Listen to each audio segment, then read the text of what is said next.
I've always found solace in the quiet of the night. Growing up in a small town like Maplewood, where life moves slowly, the stillness after dark is something I cherish. I live alone now, in a modest house on the outskirts of town, with only my cat, Whiskers, for company. After my mother passed away, it felt too overwhelming to leave the home we shared.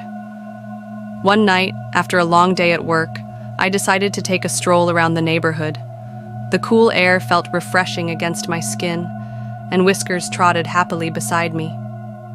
As we walked, I reminisced about the evenings spent with my mom, sharing stories under the stars. Yet, as we rounded the bend to our street, something unusual caught my eye. A flickering light coming from the attic window. I paused, my heart racing. I hadn't been up there in years, not since Mom's illness took over.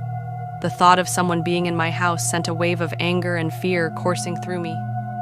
I quickly rushed inside, adrenaline pumping, and climbed the creaky stairs to the attic. When I reached the top, the room was empty, just dusty boxes and forgotten memories. I stood there, feeling foolish for letting my imagination run wild. Maybe it was just the wind, I thought, trying to calm my racing heart. That night, I settled into bed, but sleep eluded me. Whiskers was unusually restless, pacing around the room. Suddenly, I heard a faint creaking noise from above, right where the attic was. My mind raced back to the flickering light. Grabbing my phone for light, I ventured back upstairs, half expecting to find someone, or something, waiting for me. Again, the attic was untouched, yet unease settled in my chest.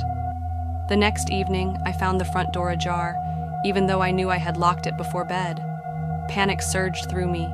I called a friend, hoping to ease my fear. They came over, but after searching the house, they found nothing unusual. The following night, I decided to confront my fears. I climbed up to the attic one last time. As I pushed the door open, chills ran down my spine. In the corner, a stack of Mom's old letters lay scattered across the floor. I hadn't touched those in years. I felt a presence, as if she were there with me, urging me to remember. Suddenly, I heard a whisper, a soft, familiar voice calling my name. I spun around, but there was no one there. My heart raced, and I fled downstairs, Whiskers darting after me. I spent the night on the couch, heart pounding, convinced that my mind was playing tricks.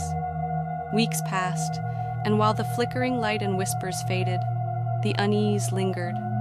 I often found myself glancing at the attic, wondering if it held more secrets.